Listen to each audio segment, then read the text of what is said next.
Welcome in to the Inquirer podcast. It is Jeremy Werner, Kyle Tausk with you at State Farm Center, where we just witnessed Illinois win its seventh straight game. And this Maryland team, not the same Maryland team that terrified Illinois for all those years. Illinois, without Kylan Boswell, takes care of the Terps 89-70 in this one. Kyle, they needed a bunch of players to step up with Kylan Boswell, one of their best players, out for this one and out for the next month. Andrej Stojakovic certainly did that. A two-way star tonight, 30 points, 9 rebounds, made a career-high 4 threes, and really shut down David Coit, who had scored 73 points in his last 2 games. Coit just 15 points on 5 of 15 shooting in this one, Kyle. But also Jake Davis starts and gets 12 points, hits 4 threes. David Mirkovic, 15 points. And Keaton Wagler, even though he didn't shoot the ball all that well, he had a triple-double threat with 13 points, 8 assists, and 7 rebounds in this one. So, Kyle, that's what we wanted to see. It kind of showed that this team, even without Kylan Boswell, still very talented, still very dangerous, especially to these bottom half teams. But I think even to some of these marquee road games they got coming up. Yeah, and tonight was a game where I don't think Kylan's impact was going to be felt in this matchup as much as it's going to be in a lot of these games coming up this month because Maryland is at the bottom of the league, but you still wanted to see the elevation of everybody together and just start to see what life was going to be like without Kylan. And I think, you and Mike Latulip, Isaac Trotter talked about, like, it doesn't necessarily have to be like, okay, here's one guy that has to step in and be Kylan Boswell. It's a collective unit. It's all these guys that just have to do a little bit more. Now, in this game, it was Andrej Stojakovic who stepped up in a big way and turned into that two-way star, which I think is going to be important. I think he's the guy you circle and say, okay, it had been a little bit quiet 2 games for him. Now here's the guy that can really elevate his game. But I think just as a collective, you saw that, and in this game, you didn't get a huge sense for the defensive impact. I think it's a bad offensive Maryland team, but offensively, this team doesn't need to take a step back without Kylan. You still got so much talent. You still got so much shooting with Keaton running the show offensively and being able to turn to your bigs to help create and to have Jake Davis step in and start and fill that void and just play his role really well. Like, there's a lot of depth on this team, a lot of talent, and the ability to withstand an injury like that. Of course, like you said, Purdue will be a different story. Michigan State will be a different story, some of these games. But this is exactly what you wanted to see coming off how sudden that news was. And to get a team like Maryland, who I think, regardless of whether you have Kylan available or not, you should do that too, and they take care of business again. Yeah, Illinois just covered the 18.5 points, I believe. That was the spread in this one. Took care of this despite the late bank-in 3 from Miles Rice. All right, yeah, this offense, like, you could argue it might even be more dangerous without Kylan Boswell, which is insane, right? Because just all the spacing that you have. Maryland tried to zone them, Kyle, but this is the number 1 offense in the country for a reason, and it's a credit to the roster Brad Underwood and his staff have built. There's just so many answers. There's so much spacing for guys like Keaton Wagler and Andrej Stojakovic to operate with. And when you put Jake Davis, who, it's weird to say, like, Keaton Wagler has been their best shooter, but like Jake Davis might be their best, like, just spot up shooter in that corner. It's amazing. He hit 58. We were watching in the pregame. He hit 58 in a row from the corner.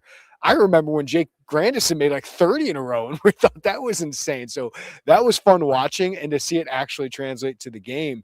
But when you got Tommy Ivisic, when you got David Mirkovic, and just all of this talent, offensively, you're fine. Like Brad said, I don't worry about it. And, Zvonimir, when he gets zoned, like, you hope at some point can be that guy, Kyle. But offensively, this team's just as dangerous. And they can go into games and just try to outscore some teams. I got some questions defensively when they go against better teams.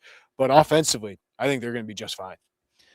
Yeah, this offense is spectacular. I mean, it is the number 1 offense by offensive efficiency in the country now. You keep that ranking. They actually took over Purdue after Purdue lost last night, but you keep that spot after this offensive performance. Would they have 1.39 points per possession in this game? And we've seen back-to-back teams play zone for the majority of the game against Illinois, which I don't necessarily disagree with from the perspective of Minnesota and Maryland, because I mean, we were commenting on it as they walked out for tip-off, the size difference, and you tweeted the stat, Illinois' average height in their starting lineup being over 6'8", while Maryland's tallest player was 6'8". Like, you eliminate some of the size mismatch offensively when you go into a zone. And I mean, that's probably when you're a team like Minnesota and Maryland that's so undersized, undermatched. I understand it.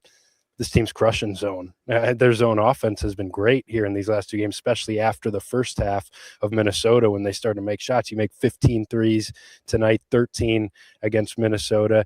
And the fact that they're achieving this offensively with no transition game at all. Like, this is as slow as a Brad Underwood team has played. You have five fast break points rather in this game, and you put up 89. Like, you zone them, you man them, you play different ball screen coverages, you do what, like, it's just, this team has so many answers. And while I do think you miss some downhill ability, some of the calming presence that I think Kylan had turned into, especially in some closer games than what you saw tonight. Yeah, you actually have more spacing. You're probably more dangerous in operating in some of these things. Against the zone, you're probably more dangerous without a Kylan on the floor. So I don't think there's anything to worry about offensively for this team over the next month. I think the other side is where you'll start to have some questions, like you said, which we'll get into. But this team, I don't expect them to skip much of a beat offensively without Kylan, because it's a well-oiled machine right now that's cooking anything the teams throw at them. Yeah, kudos to Tyler Underwood for this offense and Brad Underwood for this offense, of what they've built and the ability of the staff to go get the talent they need. Because, I was telling you earlier today, like, I remember the Michigan State teams coming in here would just be like monsters compared to Illinois. It was just like they look like they're playing at a different level, just with the size and the athletes that they have. You watch Illinois against this Maryland program that we've seen some great players, and Buzz Williams has a big rebuild here, but they were just so much bigger than them. And there's a lot of skill there too. And that's what Illinois wants, is the size and positional size and all this skill. Let's dive into, though, our hits and misses here. We'll look forward to a huge game against Purdue. I did misspeak earlier. It's 8 straight wins for Illinois to improve to 16-3, 7-1 here in the Big Ten. Shoot 15 of 40 from 3 with Davis and Stoyakovich hitting both those threes. It's Andrej Stojakovic, right? Stepping up. He's the biggest hit of the night. Brad said it goes from 1B to 1A. But my biggest hit here isn't just that he made 4 threes, because I don't know how often that's going to happen with Andre's shot, but he improved his three-point percentage on the season by about 4.5% tonight, just by making those 4 in the first half. But for me, it was about the defense and rebounding. Kyle, like, he had 30 points, and the Brad Underwood tutelage of Andrej Stojakovic, I think, is paying huge dividends, because Brad always thought he could be a great defender. Tonight, he was awesome on David Coit, an undersized guard, but Andre's length, chasing him around, those backside contests, and just taking these tough step-back jumpers in one-on-one. I thought that was awesome. And then he had 9 rebounds tonight, Kyle. And that's something Brad Underwood was all over him about in non-conference play, because Andrej Stojakovic at 6'7", 210 pounds, whatever he is, he had 3.3 rebounds during non-conference play. During conference play, it's 6.3. So the evolution of Andrej Stojakovic, not just as a scorer, but as an all-around player, has been awesome to watch. I think he deserves credit for it, but I think the staff and Brad deserve a lot of credit for it too. You're really seeing him molded into the guy that Underwood has wanted. And we saw early in the season, like, he had some loud scoring performances early in the year, Texas Tech, Alabama, but even then, like, you could tell, even just watching some of the sideline interactions on the bench and some of the post-game comments, like, Brad was just lighting into him about some of these other things, wants him to rebound, wants him to be consistent defensively, wants him to do some of these other little things and be more of the all-around player, which Brad said this is for sure the best all-around game that he's had at Illinois, and maybe one of the best that he's had in his career, because this wasn't necessarily what he was doing at his previous stops, despite the scorer that he was. But I think you're starting to see, like, it's everything's starting to click for him, and you're seeing that over the last month, where it's not just, yeah, he can go get you 30. We know that's in his bag, but the rebounding, the defensive consistency, just doing a little bit more of everything. And I think that's really what you're missing the most with Kylan, is just kind of that guy who does a little bit of everything for you. Obviously the two-way impact. And I think when you look in the starting lineup, and when you look at the guys that Illinois has, you look at Andrej and you say that's the guy who needs to elevate his game a little bit more and kind of start to be that do a little bit of everything every night for you type of guy, while obviously being somebody who can take over a game like this offensively. So that's what you really hope to see from him. And I think you're seeing it all kind of come together in what Brad's vision was for him when he brought him in. Yeah, and one of the biggest stats for him tonight, 33 minutes. And that was what, 33 of the first 36 minutes, because Brad unloaded his bench. That's where he's going to have to step up. Like, his conditioning is going to have to be awesome, guarding the opposing team's best player. That's his job now. Because you saw, like, Adams took it to Keaton Wagler a little bit early in this game. And, Keaton's a good defender, but there's going to be guys that can take advantage of it. Andre's got the size, the length, the athleticism to be their best defender now with Kylan Boswell, at least on the perimeter. So 33 minutes, he'd played 21 against Minnesota, 24 against Northwestern, 24 against Rutgers. 33 minutes matched a season high for him. So that's another area Andrej is going to have to grow now. Is I looked at you at one point in the first half and said, I don't think you can take Andrej off the court tonight. And after that little break, they didn't. So that's where he's going to have to, expend that energy on both ends of the court now for a 35 minutes probably a game. Yeah, you can't afford really. We've seen Brad be more aggressive this year, and it really hasn't been a problem because this team doesn't foul. But if either of those guards get in foul trouble, picks up 2 fouls, I don't think they're necessarily going to the bench for very long. Like, those 2 guys are going to be on the floor for 35 to 38 minutes, especially Purdue, some of these games where you don't build a 20-point lead and can get a little comfortable. Both Keaton Wagler and Andrej Stojakovic, even maybe to a greater extent, just because of the defensive impact. Yeah, those guys are going to be everything for you. And it's really just those guys stepping up and filling that void. But Andrej was a stud on both sides of the ball in this game. Like, he shut down Coit, who, when you put 6'7" in that length on a smaller guard, who he beat him off the dribble a couple times. He's shifty and get by you, and they switched a couple times too. But, like, he could not get those pull-up threes up comfortably against Andrej. That's what that length does to you. It can really bother you. And I thought he was just so active and obviously offensively. To see those threes go in early, which I agree with you, I don't think you're going to see a lot of 4 3-point nights from him, but you like to see him get some of that confidence. And it felt like that really got him in the zone of where, okay, he saw 3 threes go in early. It's going to be my night tonight. Like, there was just an infusion of confidence that came with that I think sparked him to do everything he was able to do on both sides. So you just need this guy consistently, not necessarily 30 points, 9 rebounds every single game, but you need this two-way, high-impact star type of guy from Andrej. I think is going to be really important when you don't have Kylan. You need to get this guy every single game. We are live on the YouTube channel. Send in those super chats. We'll get to some of your questions a little bit later on in this podcast. But Kyle, I'll let you take the next hit or miss. What do you got for me?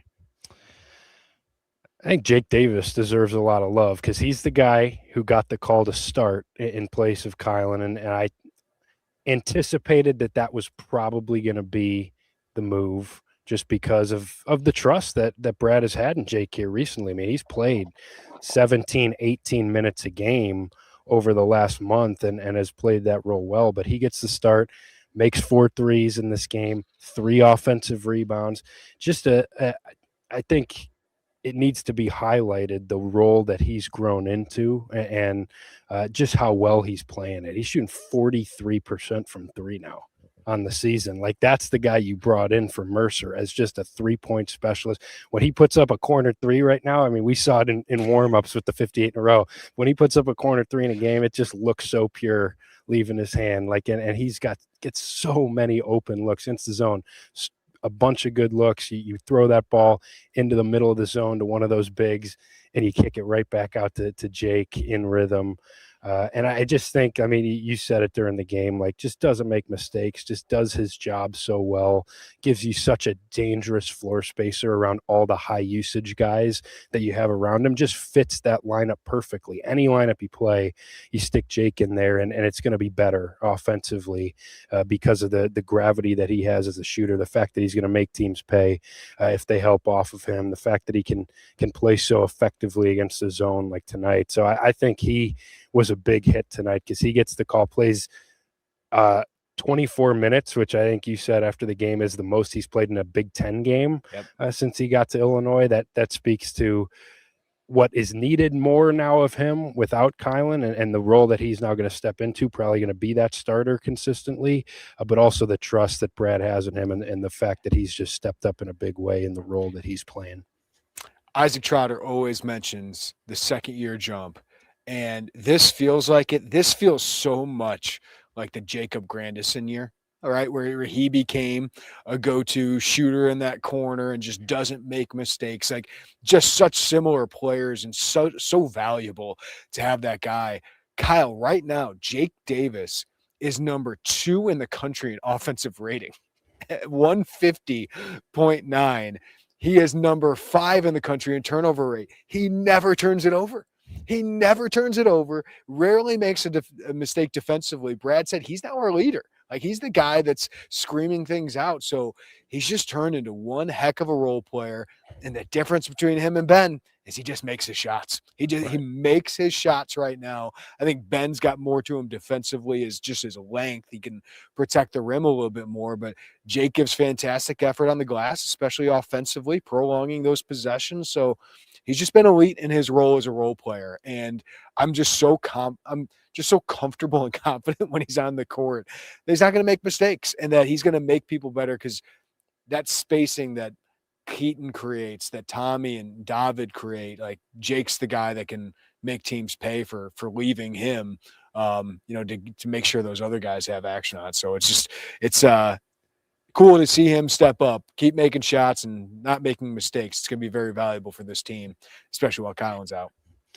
Yeah, that's just speaks to the value of getting guys like him back and adding guys like him to your roster. And I think it flew under the radar in the offseason of the retention that Illinois had. All the talk, and rightfully so, was about Kylan and Tommy and even Ben.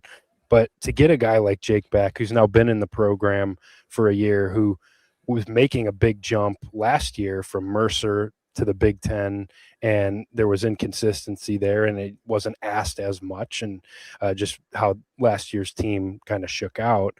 But to get him back, you could tell he's way more comfortable in who he is. You could tell he started to become more of that vocal guy for this team. And you need guys like that around the talented on-ball guys that you have. Like every roster needs a Jake Davis around the Keaton Waglers and the Andrej Stojakoviches who are going to have the ball in their hands and are going to do a lot more. You just need the guy who's going to just play a role, doesn't ever need the ball, but when he gets it, he's going to make teams pay. He's going to do a few things really well. In his case, it's shoot threes, which fits perfectly in what Illinois wants to do. And I think it's just every team can use a player like Jake, who's just so low maintenance, but really high impact when he's out there and just fits around everybody else without really getting in the way of anything. And so I think it's, the second year jump that he's taken, I think it flew under the radar, getting him back and the impact that he's had. And it's cool to see him really grow into the guy that he's become now.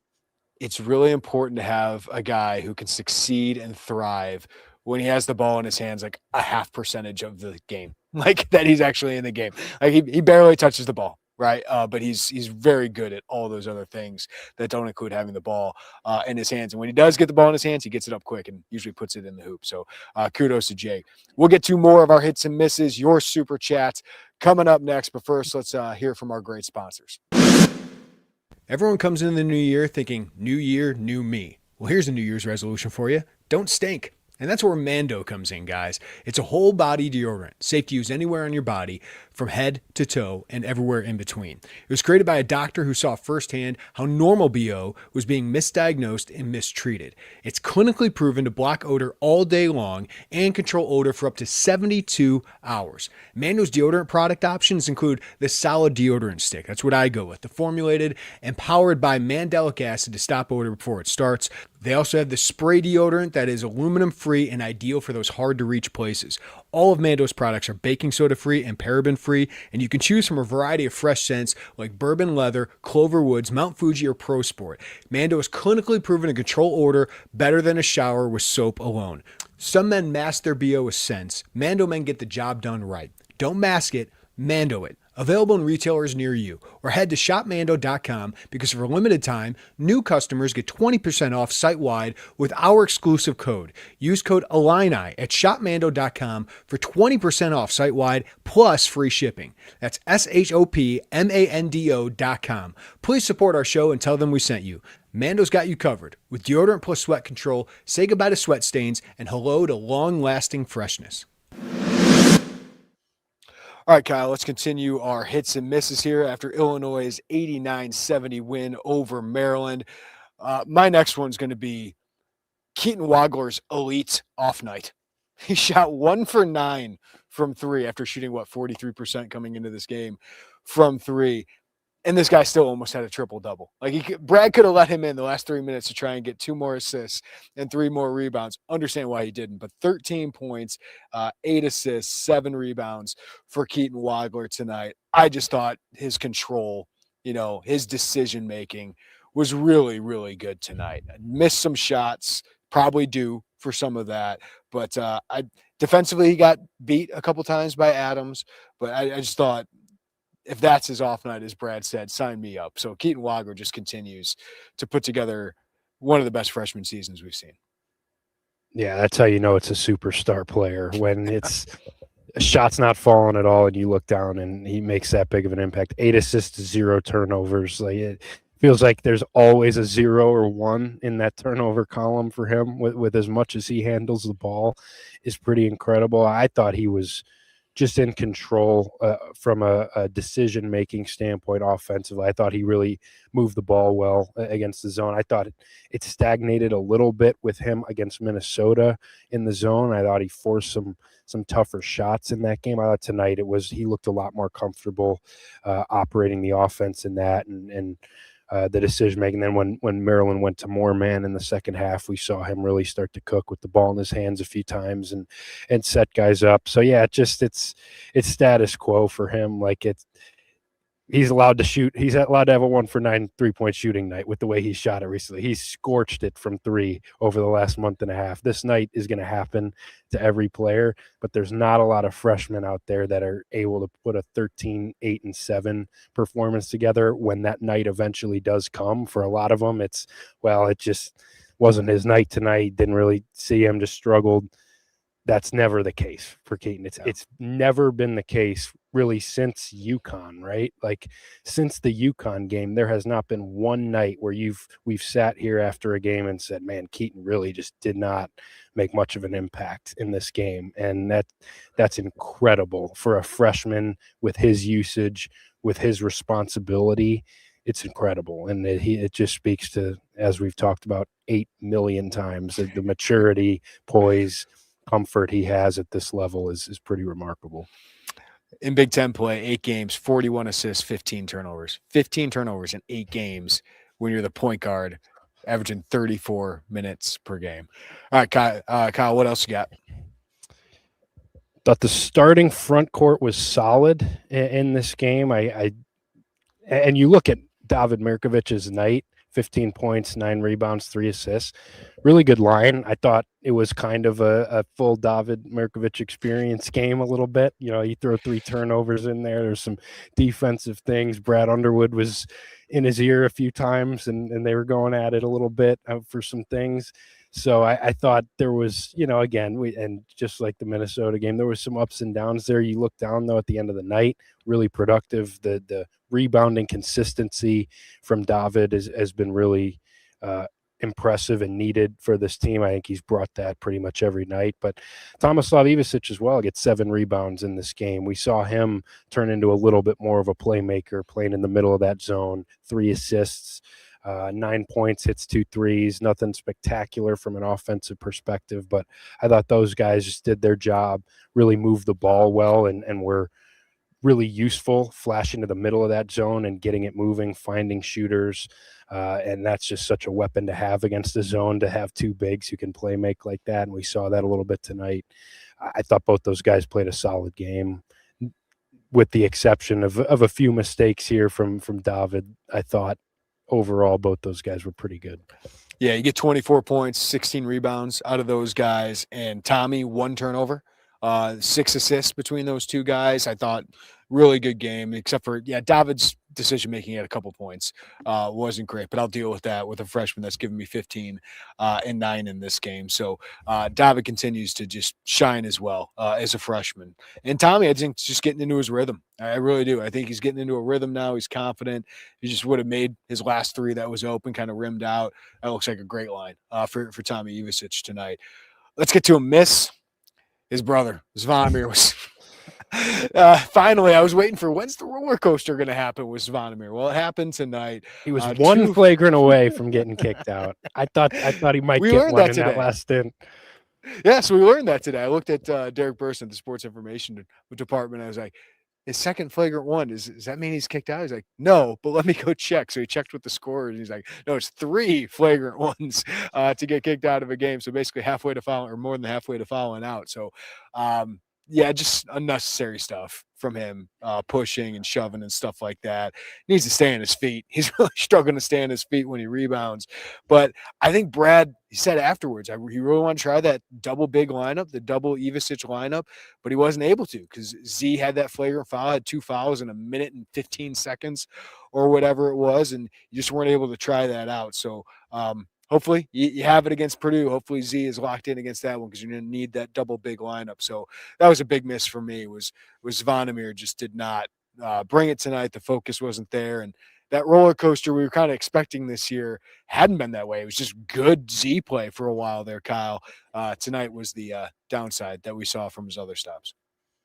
Yeah, and you rather have it happen in this game than on Saturday, for sure. So I think you get this one out of the way, let him throw a couple elbows in 9 minutes and get out of there, and no harm, no foul. But yeah, he's been really good here recently. He was such a star on Saturday. You can live with a night like this. I agree with you. He said after Minnesota that he's no longer getting pushed around like a little girl in the paint. On some of the rebounds, he's still getting pushed around a little bit and falling to the ground. You'd like to see him be a little stronger with some of those. Did have 2 blocks still. Like, that's just so consistent. If he, especially against a small team like this, you stick him on the back line, he's going to swat a couple shots away.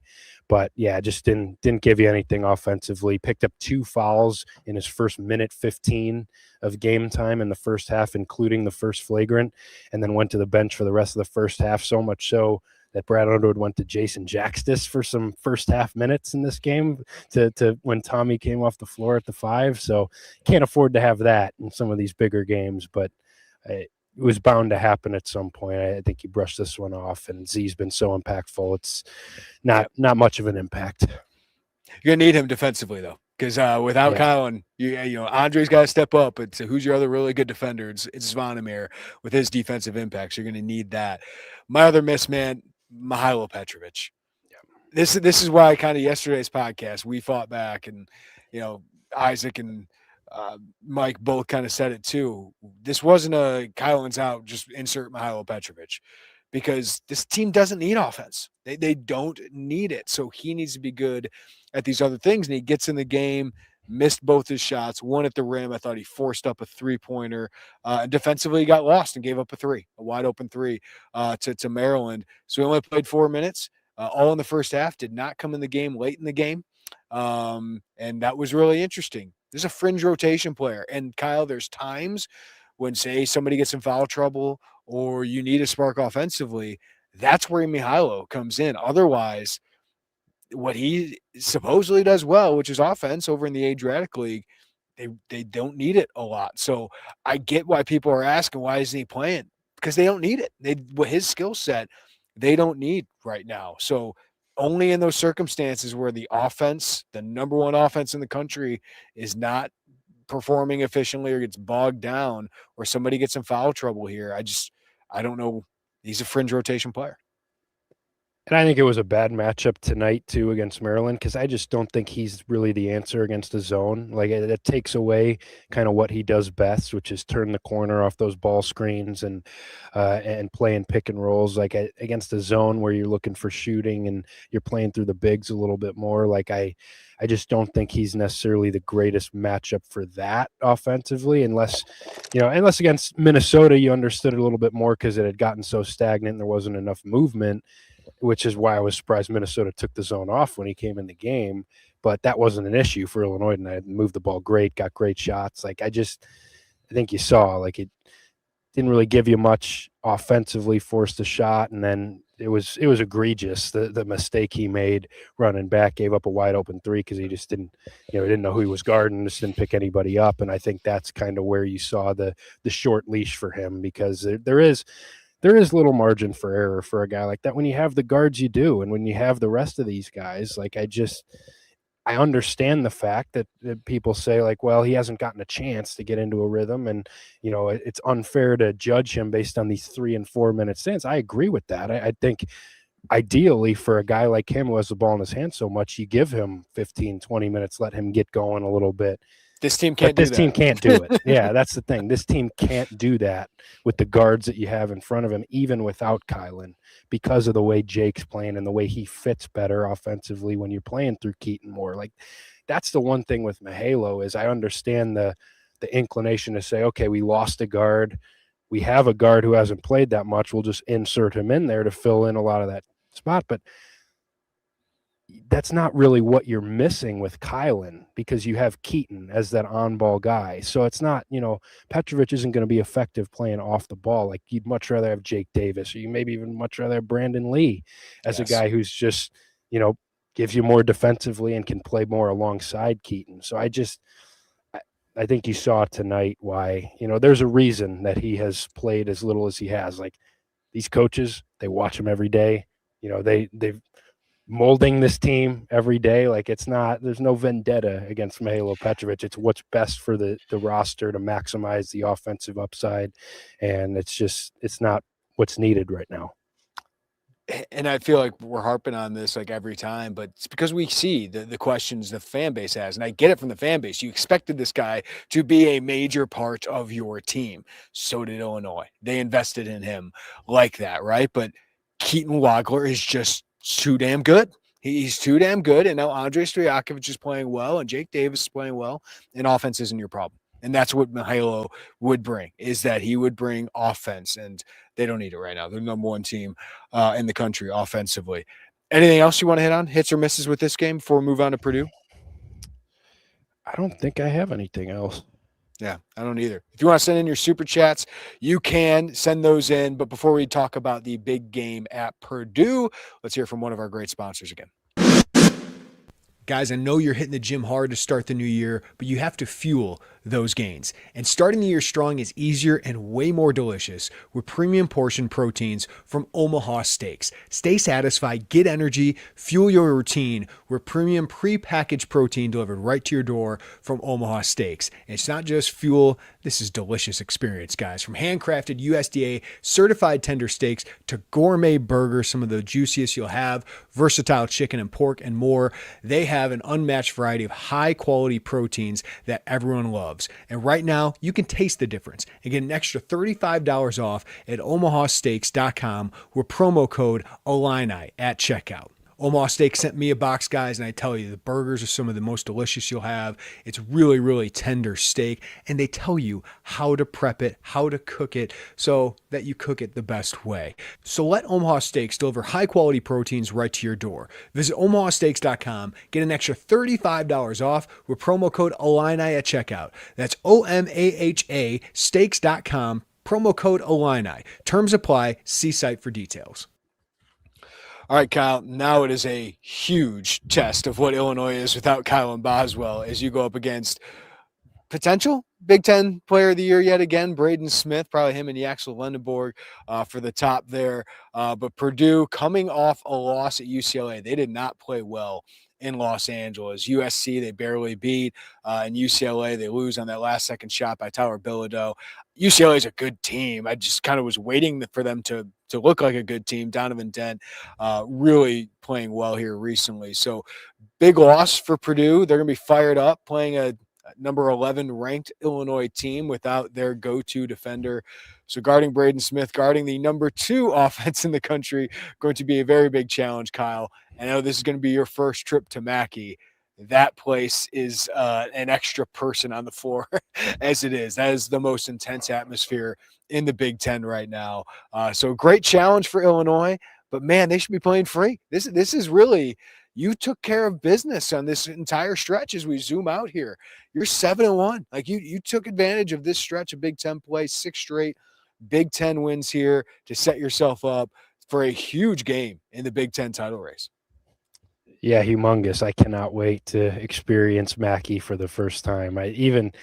Even on TV, like it just sounds different than any other game you're watching, like with the noise. And I'm excited to see what that's like. I'm sure it's going to be an unbelievable atmosphere there for 2 Big Ten title contenders, 2 top 11 teams, the top 2 offenses in the country. But that's where you're going to see defensively what it looks like without Kylan. That's where you're going to get exposed a little bit more, because Braden Smith is phenomenal. I mean, when Kylan was out there in Champaign last year, Braden Smith cooked Kylan in that game here. Now Illinois won it because they were so good offensively in that game. KJ made the big shot, but like you're going to be really sorely lacking an option defensively to try and slow him down. Your ball screen defense is going to be put to a huge test with what Purdue's able to do with the shooting that they have around Braden Smith and those bigs. Although Trey Kaufman-Renn hasn't played great here recently, we know how dangerous he is in those short rolls.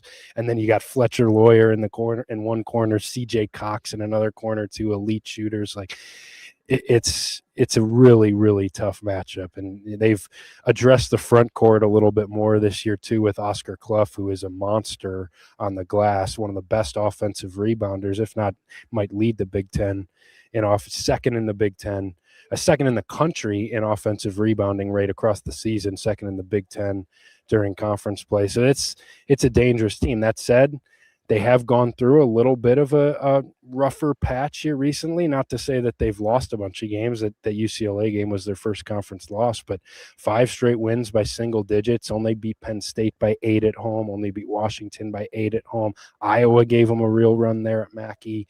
Get past USC. Like there's some struggles there defensively for Purdue as well. Their ball screen defense got torched by Donovan Dent and Tyler Bilodeau against UCLA. You should be able to score in this game. I think it's going to be a fun, high-level offensive affair. You're just going to have to find a way to do enough defensively to give yourself a chance, because that's where you get really nervous going in there without Kylan. And the beginning of this game is so important. Every time I go to Mackey, I know what the game's going to be in the first 10 minutes, it feels like. Now, Illinois has played them close at Mackey the last couple of games. I think they've been 5-point losses, but a lot of times they're having to come back from a huge deficit early in this game. So it's a really intimidating place. You don't make shots early, and Purdue does on a weekend game where everybody's fired up. That place can get really intense. So it's really important to come out locked and loaded, confident. This team's done that for most of the year outside of, one game here recently where they got off to a slow start. So that's going to be really, really important. But I do think Illinois, I mean, Andrej Stojakovic is a matchup advantage in this game. Like, it'd be interesting to see him. Keaton Wagler is going to be tough for Purdue to guard. It's going to be 2 fun offenses going up against each other, and it comes down to execution and who makes shots that game. But, yeah, it's going to be a huge challenge defensively. But I think it's time. It's time for Illinois to have a challenge like this. It stinks that you don't have your best defensive guard going up against Braden Smith.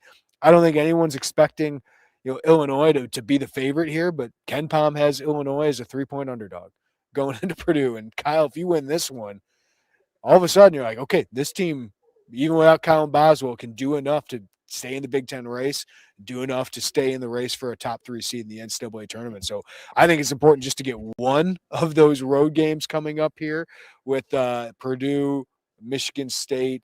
What's the other one? Coming Nebraska. up? Nebraska. Yeah, like you get one of those 3, man, and take care of business at home. What a run that'd be without Boswell. So Brad did say, by the way, Boswell will have surgery tomorrow. It will be pinned and plated, he said. And he said in 3 to 4 weeks, we look forward to bringing him back. So I would think that'd be either the LA trip, USC, UCLA, or just loading up for that Michigan game on Friday, February 27th. Yeah, I think you could make a strong case that this game on Saturday is the toughest game you have left on your schedule. Not saying that Michigan won't be extremely tough. It's just you have that in this building as opposed to going to Mackey Arena, which is probably one of the hardest places to play in the country. If you get a win at Mackey, there's very few wins available to anybody in the country that you could add to your resume than that one. Like that would be unbelievable in terms of seeding, tournament talk. Like that would be a golden win for this team if you can get it. But I think this team has everything at their disposal to still. I mean, you're definitely going to be hurting without Kylan defensively, but I think you still have enough to give yourself a chance in this game, and especially offensively. I think you can score quite a bit on this Purdue team. I agree. I like the matchup for Illinois offensively because Purdue's had some struggles with their ball screen defense here. I think those stretch bigs, Tommy, David, and those ball screen actions with Keaton will give Purdue a lot of trouble, as we saw with Denton Bilodeau against Got to be a UCLA. Tommy game. Yeah, it's got to be a Tommy game. You got to have David shooting with confidence. You got to have Z ready, confident to shoot along with what he needs to give you defensively. But, you also have an opportunity with Andrej to build off tonight, the confidence that he got having one of those big games. He's going to have opportunities to isolate and match up on against Purdue because you're going to have Fletcher Warrior, guards. CJ Cox, who is a tough defender, but he's 6'3", with Braden Smith, whoever it is, like, you get one of those guys across from Andrej, you get him downhill, you're gonna have some success there. So I think there's a lot of avenues offensively for Illinois to have success. You just got to find a way to not have 90 put on you by this Purdue team, and just string enough stops together, make Braden Smith uncomfortable enough to give yourself a chance in the last few minutes. And what another great test of Keaton Wagler's poise to go into Mackey. Right, yeah. And see how he reacts to it. I think he'll do okay with it because he's done well with everything. But this is different, so it's gonna be fun to see how him, David, some of these guys respond. Andrej to their first trip to a place like Mackey Arena. All right, let's get to some of these super chats before we get out of here, Kyle. Slow Motion 217, $10 super chat. Thank you, Slow Mo. MVP runner-up award goes to Jake Davis for his offensive rebounding, in my opinion. Yeah, 3 offensive rebounds for them. Illinois, that was kind of an underrated stat in this game. 20 second chance points off 15 offensive rebounds. They do it really well. I mean, sometimes you're like, maybe they're settling over the zone, but when you got that kind of length advantage, I mean, those 3-pointers, they always seem to end up with productive possessions because you're either making the threes or you're getting a lot of them back on the offensive glass. Yeah, that's the other thing for opponents when you zone Illinois. It's like, okay, maybe we're eliminating some of the size discrepancy here, but this team's shooting the ball really well. But if they're missing some of those shots, we are opening ourselves up to getting dominated on the offensive glass. And it's just so consistent. Feels like you look down every game, 13, 14, 15 offensive rebounds. So number 7, Kyle, number 7 in the country in offensive rebound rate, number 1 during Big Ten play. Yep. It's just another avenue for this team to kill you in half-court offense. So it's pretty remarkable. You're right. Like this is an offense that's slow but so effective. But so effective. Frankie with a $4.99 super chat. Has anyone asked Brad either formally or informally about the potential to bring Kofi back?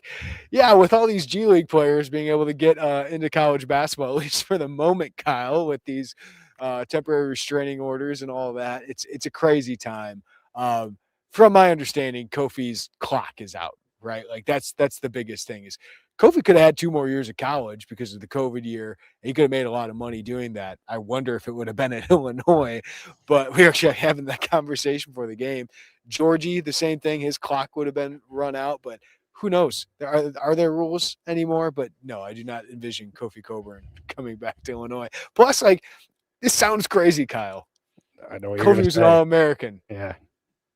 Brad's pivoted away from the Kofis of the world. I think Brad likes the offense he runs without Kofi on the court. As great and as meaningful as Kofi was, I think Brad likes having these stretch bigs, man. Yeah, it's a more modern way to play, and that's, again, it's nothing against how dominant Crazy Kofi to say. is. I know how You can crazy win. that is to say. You can win a lot of games with Kofi, but I think we've seen an identity shift from an offensive standpoint since Kofi's left. That's produced, by the way, the number 3 offense in the country 2 years ago, number 14 last year, number 1 so far this year. Hey, Tyler Underwood might know what he's doing. Tyler Underwood is a heck of a basketball coach, I would say. The offensive one of the better offensive coordinators in college basketball right now with what he's produced. So, yeah, no, I don't know what's next with some of the eligibility things. That boy from Illinois, back, what a comment. That boy from Illinois, first player to play with his jersey in the rafters already. Yeah. It's a great point. Yeah. Yeah. That'll probably happen somewhere someday. I mean, it's coming somewhere. I don't know what the rules are. Somebody asked about Kylan getting injured in practice. We didn't bring this up. I had it written down. I forgot to get to it with Mike and Isaac, but I get it. Illinois has had some injuries, and the last couple years especially. None of these get me too concerned, Kyle, because if you had a rash of Achilles injuries or a rash of torn ACLs, that would concern me. These are all a little bit one-offs. Merez breaks his wrist, right? Tommy with his illnesses last year and his sprained ankle, and Casper with his forearm. This is all kind of crazy one-off stuff. The Andre sprains his knee in practice. Mahalo has the hamstring. These are all different things. You have to practice, and you have to practice hard. And that comes with injury risk, right? Whenever you do anything athletic, a lot of teams are dealing with injuries. I know we're focused on Illinois, but Oregon's had a terrible rash of injuries. The good thing is Illinois got the talent and depth to potentially overcome it. So I get when the questions come, it's another injury. Illinois has had this for a while. Brad didn't have a ton of injuries outside of Io with the knee, Io with the face. Didn't have, but he did, I guess, late in the season, 22, right? Trent had his thing. Grandison was in a brace. I was going to say, how many of the injuries that we've seen during the Underwood era have actually come in practice? Because, Merez breaks his wrist last year. That was in the Michigan State game. I mean, Andre happened in practice, recently here. The minor stuff, that's going to happen. Yeah, and from what I understand, it was Kylan swatting at the ball and hit a teammate. It was during a drill. Stuff happens. Anytime you suit up, you can't do walkthroughs the entire season. You're not going to get better by doing that stuff. So, listen, Adam Fletcher and Brad Underwood are really good at what they do. It sucks. It sucks when you have an injury, and that's what Brad came down to. I loved Brad's quote when I asked him, how did your staff play? He said, I was mostly just bummed. He goes, but the basketball will be fine. We're confident. Brad's had to do this, the last couple seasons, and they've done a really good job of figuring out how not to play with Terrence Shannon for 6 games, and they get better because of it, right? Last year, you have all those illnesses and injuries, and while it was an up and down season, that season didn't tank. You were a 6 seed in the NCAA tournament despite that and despite all the youth you had. So good as a staff. They found a way, and we'll see how they go with the stretch. Just because you beat Maryland doesn't mean it's all going to go well. Doesn't mean you're not going to drop when you shouldn't. Doesn't mean you're going to go on the road and find a win, because these are going to be really, really tough games, Kyle. Yeah, at the end of the day, you're playing a high major, high level Division I sport.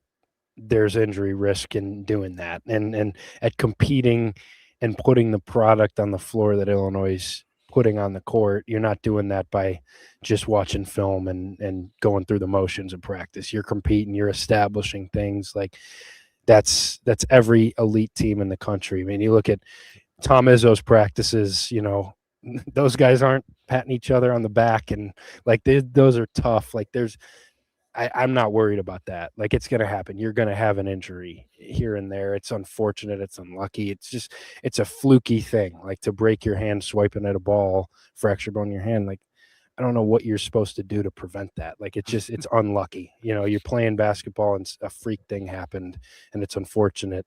Ty like Rogers, you said, yeah, pickup game, right? yeah. And some of the, like the knee stuff, like Tommy has the knee, Andre, like that's, you're playing basketball, you're going to plant wrong on and that's Jump. part of it. Like, yeah, you're jumping, you're cutting. No jumping today, guys. No jumping today.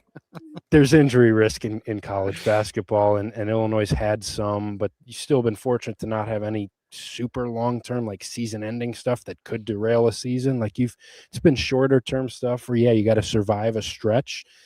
Got to have guys step up. You got to kind of learn some different things, do some different things. But I do think that part of that, and we saw it with Terrence out, and we saw it in certain times with other guys out, like, I think it does make you better in some ways. It allows you to explore some different things, and it allows you to just have guys elevate to a slightly higher level. So I think in the end, if Kylan, the recovery, the surgery goes well, you do end up getting him back in mid-February. I think ultimately everything will work out for Illinois. This team's proven, Brad Underwood's staff have proven it hasn't impacted them as much as maybe it has other places. Yeah, if you told me you just get Colin Boswell back for the last 4-5 Big Ten games and get him for March, pretty happy. Pretty happy with that, because that's the most important thing, is that guy back, and some other guys can gain some confidence. We've seen that previous years, certainly Marcus Damask a couple years ago with that.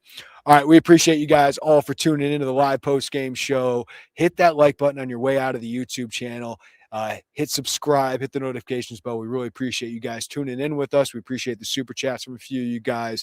And if you're listening on the podcast, give us a follow, rating, review, wherever you get us. Kyle's going to be writing about Andrej Stojakovic. I got player grades. Joey wrote about Xavier Scott. We caught up with him tonight about his NFL decision to come back to Illinois for a 5th and final season with the Illini. We got you all covered at IlliniInquirer.com. And right now, if you're not a VIP member, that is our lifeblood. We appreciate all you guys for doing that. It's just $1 for your first 2 months to sign up. So there's no reason not to.